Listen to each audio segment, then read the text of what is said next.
clique. Rádio Bossa 9. O horário campeão. Agora no seu rádio, Esporte Agora. Esporte Agora no ar, tudo bem com você? Espero que sim, sou a locutora Patrícia e te conto agora tudo sobre o universo dos esportes. E a CBF estabeleceu que vai assumir o Maracanã 3 dias antes das finais da Copa do Brasil. Isso já foi comunicado a Flamengo e São Paulo no dia do sorteio dos mandos de campo. A ideia é usar esse tempo para tratar dos gramados, impedindo jogos e até treinos. Além disso, a CBF vai preparar elementos de festa para os dois estádios, principalmente o Morumbi, que terá a decisão da taça. E também investirá o estádio com patrocinadores da Copa do Brasil. O Maracanã, portanto, será assumido pela CBF em 14 de setembro, 3 dias antes do primeiro jogo. Lembremos que o estádio estará fechado até lá por conta de reformas do gramado que foi destruído pela sequência de jogos. Você acabou de ouvir Esporte Agora. Se liga aí, qualquer momento tem mais.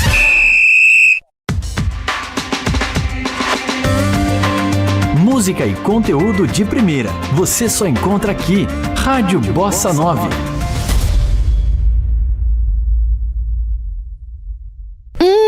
Já tô sentindo um cheirinho delicioso. Tá no ar. Prato do dia. Receitas práticas para o seu dia a dia. E a receita de hoje é macarrão ao molho de vinho. Os ingredientes são: um pacote de macarrão fresco, 500 gramas, 2 colheres de sopa de azeite, um tablete de caldo de carne, 100 gramas de bacon em cubos, 300 gramas de linguiça calabresa defumada ralada ou moída, 500 gramas de molho de tomate pronto, 50 gramas de queijo parmesão ralado, 100 gramas de azeitonas pretas em caroço e 150 ml de vinho tinto seco. Modo de preparo: aqueça o azeite e refogue o bacon até dourar. Acrescente a calabresa e o caldo de carne, em seguida o molho de tomate, um copo de água para dar mais volume ao molho e depois o vinho tinto. Quando estiver fervendo, acrescente as azeitonas e o queijo e reserve. Enquanto isso, colocar 3 litros de água numa panela, levar ao fogo até ferver. Coloque o macarrão e deixe por 3 minutos. Após estar cozido, coloque em um refratário e despeje o molho por cima. Fonte tudogostoso.com.br. Você ouviu? Prato do dia. Receitas práticas para o seu dia a dia. São Paulo, um estado que faz novas rodovias. São 2.000 obras, como as novas faixas da Castelo Branco, o novo acesso de Osasco e a duplicação da Raposo Tavares. São mais de 11.500 quilômetros de rodovias modernizadas. São 40 mil empregos gerados. São Paulo, um estado que faz. Governo do Estado de São Paulo. Bossa 9 Audiovisual. Ei, você aí. Eu sei que você não resiste a uma boa notícia, né? Uma notícia dada com credibilidade e pontualidade. Por isso o seu rádio está sintonizado aqui na melhor estação. Porque nessa hora é hora do Jornal é Notícia. No ar, as principais notícias do Brasil e do mundo. Se é notícia, é Jornal é Notícia. Apresentação Léo Nunes. Direção e produção Diego Ferrari. No ar, Jornal é Notícia. Muito bem, hoje é sexta-feira, dia 8 de setembro de 2023. Muito prazer, eu sou o Léo Nunes. A partir de agora, entrando no ar, mais uma edição do Jornal é Notícia. As principais informações. Jornal é Notícia. O Senado vai debater um projeto de lei aprovado pela Câmara dos Deputados que unifica as regras e estruturas de funcionamento para as polícias civis de todos os estados brasileiros. A Lei Geral da Polícia Civil prevê um mínimo de 10 órgãos essenciais na estrutura organizacional básica de instituição. O texto, aprovado pelos deputados, prevê que todas as categorias participem do Conselho Superior das Polícias, mas não prevê o chamado ciclo completo, no qual os policiais atuam desde o início do flagrante até a prisão. PL 194907, na casa de origem. Você está ouvindo Jornal é Notícia. O Rio de Janeiro, que foi a capital do Império do Brasil, guarda algumas relíquias dos primeiros anos como país independente. presente. Entre prédios, peças e documentos históricos, a cidade preserva alguns itens que ajudam a contar a história. O Museu Histórico Nacional guarda um acervo riquíssimo de peças e documentos do período da independência do Brasil. Entre as relíquias está a moeda de ouro de R$ 6.400, cunhada para a coroação de Dom Pedro I. O historiador Milton Teixeira explica que foram fabricadas poucas unidades pela Casa da Moeda do Rio de Janeiro, porque não havia ouro suficiente. Dom João VI nos deixou em 1821 e quando ele foi embora, ele levou tudo de valor que podia arrancar daqui, principalmente o ouro do Banco do Brasil. Então, como a independência se deu a 7 de setembro de 1822 e a coroação a 1º de dezembro, não houve tempo hábil de conseguir mais ouro. Então, só foi possível cunhar 64 medalhas da coroação. 64. Ainda segundo o historiador, a moeda não chegou a entrar em circulação porque Dom Pedro I não aprovou o resultado. Quando ele viu, foi uma grande decepção. Primeiro, colocou como imperador romano com uma coroa de louros na cabeça, o torso meio despido, que ele não andava assim. A medalha também não dizia que ele era um imperador constitucional, que para ele isso era muito importante, que ele era um imperador moderno, que ele obedecia a uma constituição. Ele não gostou e não mandou distribuir. A moeda que está em exposição é uma réplica. O Museu Histórico Nacional mantém uma original guardada. Quem visita a parte aberta ao público pode ver artigos como a louça da independência e retratos do imperador do Brasil. O museu guarda ainda documentos da época, entre eles a ata da aclamação de Dom Pedro I do dia 12 de outubro de 1822, como detalha o historiador Milton Teixeira. O Dom Pedro considerava essa data tão importante que ele achava que a independência deveria ser celebrada dia 12 de outubro e não 7 de setembro, que foi um grito do meio do mato, lá no interior de São Paulo, assistido por muito pouca gente. Então, esse documento é fundamental, é praticamente a certidão de nascimento do Brasil independente. Também faz parte do acervo a Constituição do Império do Brasil de 1824, que foi a primeira e a mais duradoura da nossa história. A Carta Magna foi imposta por Dom Pedro I após um golpe em que dissolveu a Assembleia Constituinte, convocada em 1822, e prendeu opositores. Você está ouvindo Jornal e Notícia. Com a pergunta, você tem fome e sede de quê?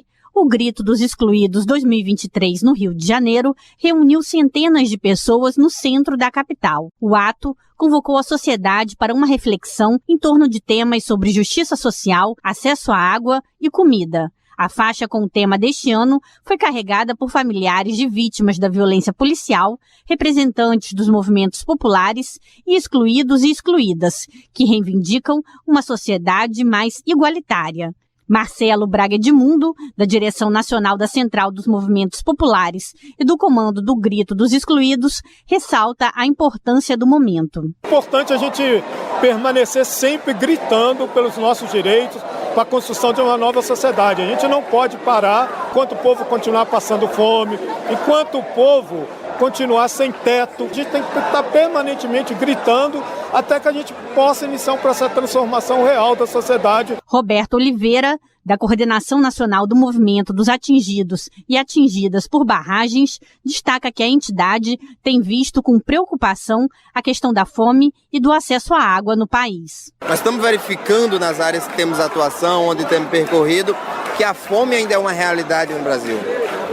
Que o acesso e acessibilidade à água ainda é um grave problema, especialmente nas favelas e periferias das grandes e pequenas e médias cidades. Cláudio Pereira, da União Nacional de Moradia Popular do Rio de Janeiro, aponta outro problema grave no país: o acesso à terra. Terra urbana e terra rural. Ainda a concentração de terra, tanto de latifúndio urbano quanto rural, é muito grande para ficar especulando, e as pessoas precisam de terra para viver. Aliás, a moradia é um dos primeiros itens do direito humano. Kátia Adami, uma das participantes da manifestação, explica que o grito é fundamental para a luta do povo discriminado. A gente está aqui para potencializar nossas vozes, que o povo periférico, preto, trabalhador, LGBTQIA+, está na luta e a gente não pode parar. Esta foi a 29ª edição do evento, que marca o 7 de setembro como dia de luta dos excluídos e excluídas. Você está ouvindo Jornal e Notícia. A Polícia Militar antecipou a Operação Verão 2023-2024 para este feriado prolongado do Dia da Independência. A partir desta quinta-feira, 1.200 policiais militares estarão atuando diariamente em todo o estado, com atenção especial para a orla da capital e cidades litorâneas, vias expressas e rodovias de acesso aos municípios com maior fluxo turístico. O patrulhamento nas vias será feito com viaturas e motocicletas. Já na faixa de areia, a PM vai usar quadriciclos. Tendas serão utilizadas como pontos de apoio aos policiais e referência para a população. Toda a área da orla na capital, do Leme ao Pontal, será monitorada por helicópteros e drones do grupamento aeromóvel, cujas imagens serão transmitidas em tempo real para o carro comando da corporação, que ficará baseado no arpoador. Os operadores da área de monitoramento, baseados no Centro Integrado de Comando e Controle da corporação, também vão receber as imagens, inclusive das câmeras acopladas aos uniformes dos policiais militares. Ainda na capital, a Operação Verão tem a participação da Secretaria Municipal de Ordem Pública e da Guarda Municipal. São 600 agentes atuando em ações de fiscalização de posturas municipais e patrulhamento preventivo, que incluem o estacionamento irregular de veículos. Para as crianças, haverá distribuição de pulseirinhas de identificação e os barraqueiros de praia vão receber uma cartilha educativa com informações sobre obrigações, direitos e permissões. No interior, além do planejamento especial para as cidades das regiões litorâneas, como Niterói, região dos Lagos, Costa Verde e Norte Fluminense, haverá reforço de policiamento nos municípios que recebem um grande número de turistas. Você está ouvindo Jornal e Notícia. Começou a me chamar a atenção o uso desse moletom que ela não queria tirar de jeito nenhum, até para dormir. E foi aí que eu vi que ela estava se automutilando. Fiquei muito preocupada, um comportamento de querer, tirar a própria vida, que tudo estava muito difícil para ela, que as pessoas não compreendiam ela. Gabriela é mãe de uma adolescente que hoje está com 13 anos. O comportamento que ela relata começou aos 10, 11 anos, o que tem sido cada vez mais comum, segundo pesquisas. Ela buscou ajuda para a filha. O diagnóstico? Depressão. Dados do Ministério da Saúde mostram que em 2018, de 517 jovens entre 10 e 14 anos, 9,48% apresentaram esse comportamento. Outra pesquisa da UF, a Universidade Federal Fluminense, financiada pela FAPERJ, sobre a estruturação do ego e da personalidade de adolescentes que se automutilam, ouviu 61 jovens entre 10 e 16 anos. A pesquisa foi coordenada pelo doutor em psicologia Antônio Augusto Pinto Júnior. Nossa pesquisa vem corroborar dados de pesquisas internacionais, que há realmente um aumento considerável de casos de autolesão por essa parcela da população, e ela funciona muito como uma resposta ao que nós chamamos de experiência de adversidade precoce. Exemplo de adversidade precoce? Bullying e abusos que levam o jovem a se autolesionar, como reforça Karen Scavacini, do Instituto Vitaleri. Ele pode estar sofrendo bullying, cyberbullying, questões de abuso físico, sexual ou de substâncias. Ele pode estar com alguma questão psiquiátrica não identificada ou não tratada, como transtornos alimentares, a própria ansiedade, depressão. Antônio Augusto diz que existe sim uma correlação entre depressão e autolesão. E nós encontramos um índice de correlação em torno de 65%. Então, nos parece, isso vai ser pauta de um outro projeto de pesquisa, justamente compreender que a depressão ela pode estar diretamente associada aos quadros de autolesão. Ainda segundo o estudo da UF, 88,5% utilizam objetos cortantes, como gilete, apontador e estilete, prevalência de braços, mãos ou pulsos em 94,1% dos casos. E como perceber que o adolescente está se autolesionando? Rodrigo Bressan, do Ame Sua Mente, explica. Você tem os sinais mais genéricos de isolamento, irritabilidade, mudança de comportamento, né? Isolamento social e tal. Às vezes maior rivalidade com os pais. Às vezes tem uma queda de performance na escola. Do ponto de vista mais específico, são garotos ou garotas que cobrem o braço, cobrem as pernas mesmo num dia quente, que em geral se isolam, por exemplo, fica lá meia hora no banheiro da escola ou numa situação assim dentro de casa. Em abril de 2019, foi criada a lei determinando a notificação compulsória dos casos de autolesão e comportamento suicida e que institui a Política Nacional de Prevenção da Automutilação e do Suicídio. No site do Ministério da Saúde e do Instituto Vitaleri, você pode encontrar cartilhas sobre autolesão. E como será que está a filha de Gabriela depois dos cuidados médicos e da família? Hoje ela já está bem mais feliz, mas sempre sendo monitorada, né, e acompanhada para que não, né, venha ocorrer casos mais graves, né, e até tirar a própria vida. Na próxima reportagem a gente fala sobre o papel de pais e escola. Precisa de ajuda? Quer ajudar alguém? Anote aí. Centro de Valorização da Vida no telefone 188 ou site cvv.org.br. Procure os CAPs, Centro de Atenção Psicossocial, ou as UBS, Unidades Básicas de Saúde, ou ainda o site mapasaudemental.com.br, que mostra o centro de apoio mais perto de você. Você está ouvindo Jornal e Notícia. O senador Jorge Cajuru quer realizar uma audiência pública na Comissão de Segurança Pública para discutir a violência nos estádios de futebol. Cajuru é o autor do projeto de lei aprovado na Comissão do Esporte, que aumenta a pena do crime no tumulto ou violência em eventos esportivos. O pedido de audiência pública ainda precisa ser aprovado pelo CCS antes de ter uma data agendada. Você está ouvindo Jornal e Notícia. O Jornal e Notícia volta já já. As principais informações. Jornal e Notícia. Bossa 9 Audiovisual. Promover o desenvolvimento, investir em dignidade, tudo isso com muito diálogo. É assim que o governo de São Paulo vem trabalhando desde o início. Já são mais de 170 bilhões de reais em investimentos de empresas privadas anunciados para os próximos anos. Sabe por que isso muda a sua vida? Porque investimento é desenvolvimento para o Estado, é emprego para você, é vida melhor para cada um em todos os cantos. Afinal, São Paulo são todos. Governo do Estado de São Paulo. Rádio Bossa 9. Infotec. Confira agora as principais novidades no mundo da tecnologia. Infotec. Em uma iniciativa para combater o aquecimento global e as mudanças climáticas, a Microsoft se comprometeu a financiar uma nova técnica que usa calcário triturado para remover carbono da atmosfera.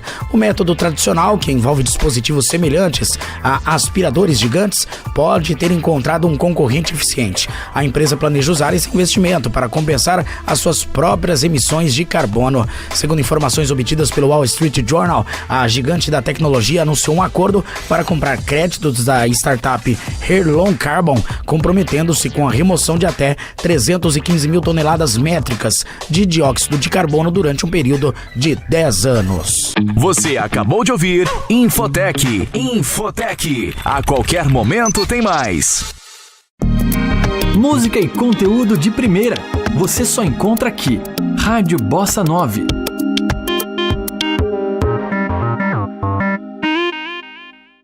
Já estamos de volta com o Jornal é Notícia. Já estamos de volta por aqui com mais um bloco do Jornal é Notícia. As principais informações. Jornal é Notícia. O Senado deve iniciar a análise do PL 826/2019, que institui o Programa Nacional de Vacinação em Escolas Públicas. A ideia é aumentar a cobertura vacinal entre os estudantes matriculados e na educação básica e no ensino fundamental. A campanha, que também será aberta à comunidade, contará com o engajamento de instituições de ensino, unidades públicas de saúde e família. O senador Humberto Costa citou dados que indicam que as notícias falsas contra as vacinas influenciam até 30% dos pais que não imunizam seus filhos. As principais informações. Jornal é Notícia. Foi uma mudança dos jogadores em quadra, mas não da estratégia e do plano tático. Assim, o ministro das Relações Institucionais, Alexandre Padilha, definiu as trocas ministeriais anunciadas pelo governo nesta quarta-feira. No Ministério dos Esportes, sai Ana Moser e entra o líder do PP na Câmara, André Fufuca. Padilha se apressou em agradecer ao trabalho da agora ex-ministra, e disse que ela vai continuar colaborando com o governo. Então nós estamos tendo uma mudança em quem está na quadra, mas não muda os compromissos com o esporte brasileiro, não muda os compromissos anunciados pelo presidente Lula, iniciados pela ministra Ana Moser. Inclusive o presidente Lula considera e acredita que a ministra Ana Moser vai continuar colaborando com o esporte brasileiro, com as políticas públicas federais. Ana Moser, depois de anunciada a troca, disse ver com tristeza e consternação a interrupção temporária de uma política pública de esporte inclusiva, democrática e igualitária. Mas acrescentou, dizendo entender que esse caminho apenas começou a ser trilhado. Outra mudança foi no Ministério dos Portos e Aeroportos. Entra Silvio Costa Filho, do Republicanos, e sai Márcio França, que vai para um novo ministério, o da micro e pequena empresa. As mudanças foram uma forma de incorporar o PP e o Republicanos na equipe ministerial e reforçar as votações de projetos de interesse do governo no Congresso. Os dois partidos contam com 90 deputados. Esse desfecho também valoriza a política, reconhece que a presença de deputados indicados pelas suas bancadas para compor os ministérios tem um peso político importante para a gente, inclusive, garantir que os compromissos todos assumidos pelo presidente Lula sejam cumpridos, garante a governabilidade para cumprir os compromissos. Então essa é a nossa expectativa, respeitando a característica de cada partido. Sobre a posse e a foto com os novos ministros, Padilha disse que isso virá na volta de Lula da Índia, no momento certo, segundo ele. A próxima semana deverá ser de conversas com os líderes partidários e com os presidentes da Câmara e do Senado para definir as prioridades daqui para frente. Você está ouvindo Jornal é Notícia. Território indígena do povo Pancararu, localizado próximo à cidade de Jatobá, no sertão de Pernambuco. Até o próximo dia 10 de setembro, o público que comparecerá ao evento poderá vivenciar uma imersão na cultura e no modo de vida do povo que vive na aldeia Bem Querer de Cima. O tema deste ano da mostra é Afroindigenismo nas Artes e suas Confluências, que vai levar o público a entender melhor as origens e relações da cultura dos povos originários, como destaca o idealizador do evento, o músico e compositor Jean Pancararu. Ele explica que a própria estrutura e formato do evento vai permitir uma experiência mais completa para o público. A mostra conta com um espaço para camping com banheiros, nós teremos exposição de artesanato, nós teremos uma vasta programação com rodas de conversas, com shows, com apresentações muito especiais. É uma imersão especial em nossa cosmologia, aonde esse ano nós seremos guiados pelo afroindigenismo nas artes e suas confluências.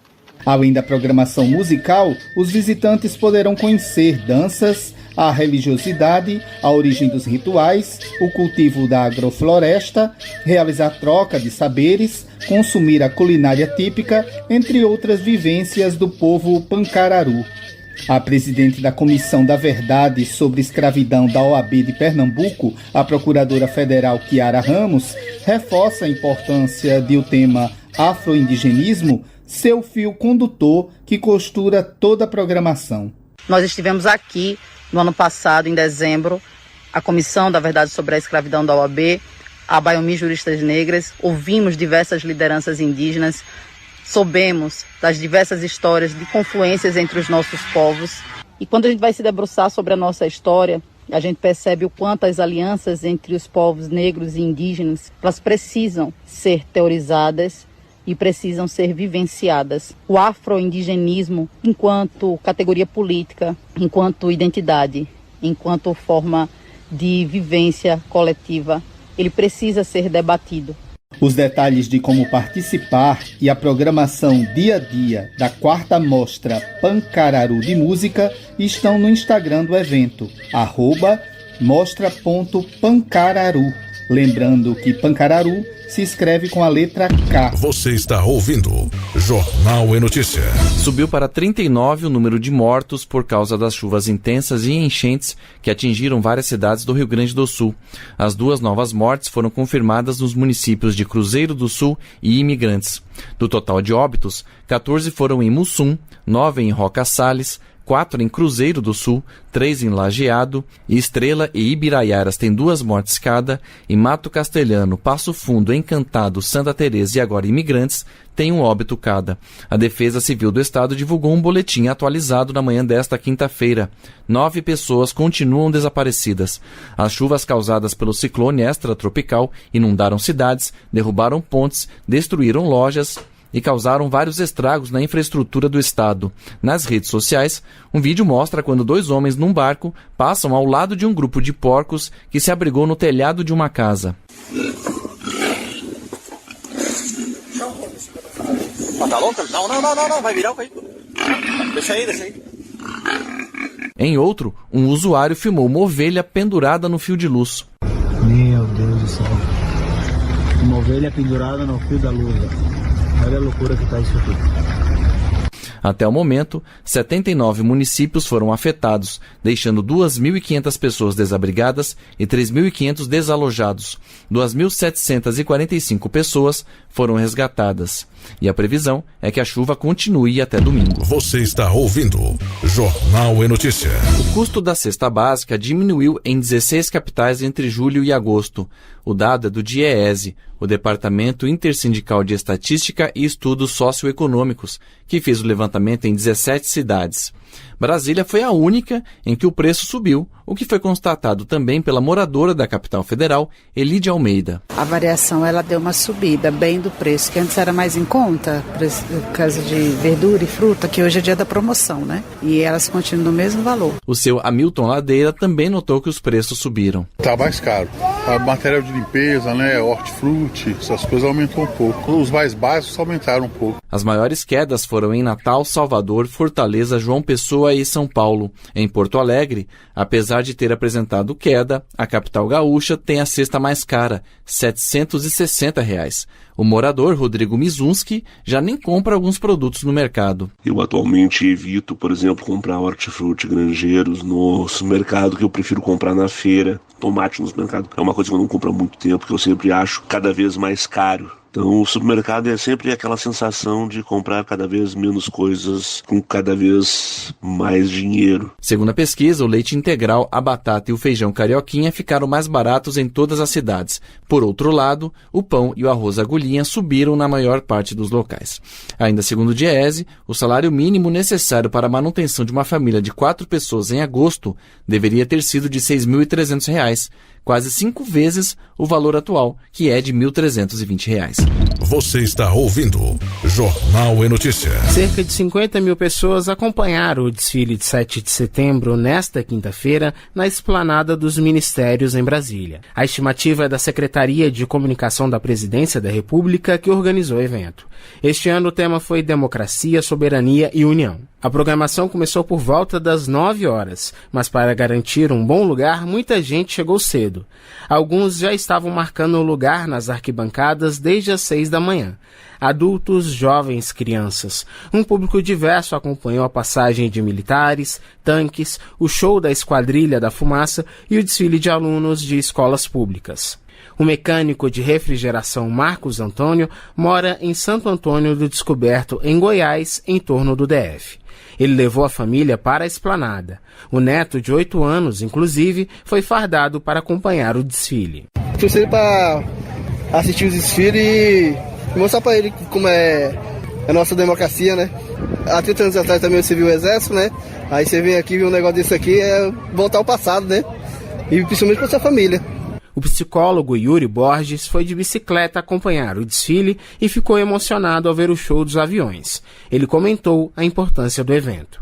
Minha maior emoção é ver que, assim, apesar das diferenças, tem lugar para todo mundo. Tô vendo um clima de respeito, não tô vendo nenhuma confusão. Eu acredito que é isso, a gente precisa respeitar as diferenças e tem toda uma cerimônia aqui, né, simbólica, que representa a democracia do nosso país, né? O policiamento foi reforçado. O trânsito também foi alterado, com acesso restrito à esplanada desde a altura da rodoviária de Brasília. Linhas de revistas foram distribuídas pelos acessos à área do desfile. Você está ouvindo Jornal e Notícia. A Anvisa aprovou a ampliação do prazo de validade da vacina contra a Covid-19 chamada Comirnaty nas versões monovalente e bivalente, fabricada pela Pfizer. Agora, elas podem ser usadas por até 24 meses, ou seja, 2 anos. A medida vale para todos os lotes que já foram ou serão importados e distribuídos pelo Ministério da Saúde. A decisão, de acordo com a agência, foi baseada em pareceres técnicos e avaliação robusta e tem como objetivo agilizar e ampliar a oferta de vacinas. Outro item que foi considerado pela agência é o fato de a empresa Pfizer conseguir rastrear e identificar o prazo de validade dos lotes já distribuídos da vacina. O Ministério da Saúde lembra que a principal forma de evitar a forma grave da Covid é com a vacinação. Por isso, a recomendação é tomar o imunizante e as doses de reforço indicada para cada idade e a cada caso. Você está ouvindo Jornal e Notícia. O Jornal e Notícia está encerrando por aqui. Para você um ótimo dia e até amanhã. Você conferiu mais uma edição do Jornal é Notícia. Voltaremos na próxima edição. Nas redes sociais, busque @Bossa9Oficial.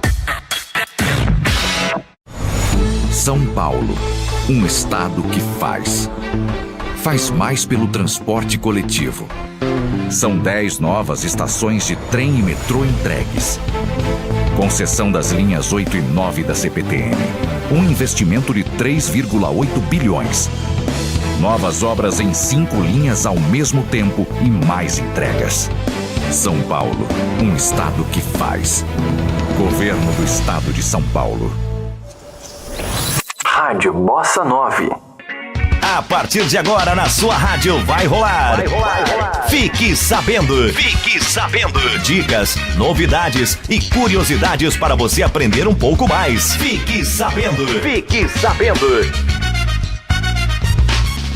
Fala pessoal, e aí, tudo bem? Eu sou o Marcos Vinícius, começando aqui mais uma edição do seu Fique Sabendo. E hoje, você vai ficar sabendo que um elefante bebê roubou cana-de-açúcar e se escondeu atrás de um poste. Calma, deixa eu te contar essa história direito.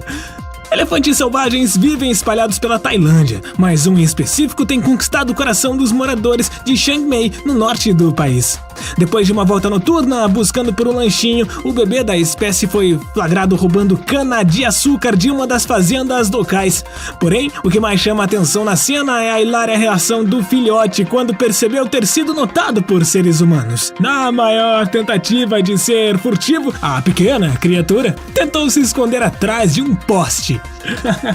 Apesar da sua estratégia não ter tido qualquer sucesso, a cena rendeu boas risadas para os espectadores e tá tudo filmado na internet para você conferir. Sensacional, hein? Você acabou de ouvir aqui na rádio. Fique sabendo. A qualquer momento a gente volta com mais dicas para você. Música e conteúdo de primeira. Você só encontra aqui. Rádio Bossa 9.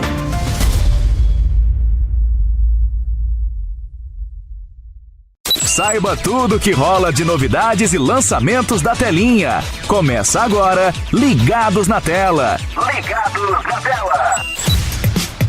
Gente, final de semana tá chegando e você pode pegar aquele cineminha ou pode então curtir um bom filme ou uma ótima série no streaming. Tá na hora de você conferir os detalhes, as dicas e muita notícia com a gente aqui no Ligados na Tela com Lilian Flores. E o filme Oppenheimer atingiu mais uma marca importante nas bilheterias mundiais.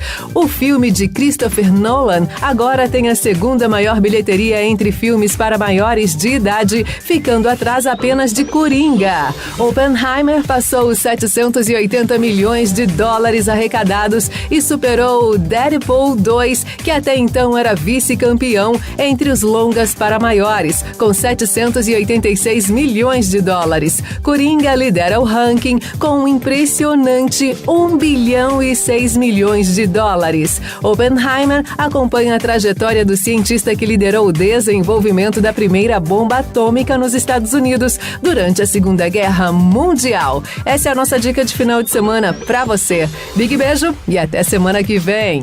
Você ouviu Ligados na Tela. Ligados na Tela. A qualquer momento voltamos com mais. Clique. Rádio Bossa 9.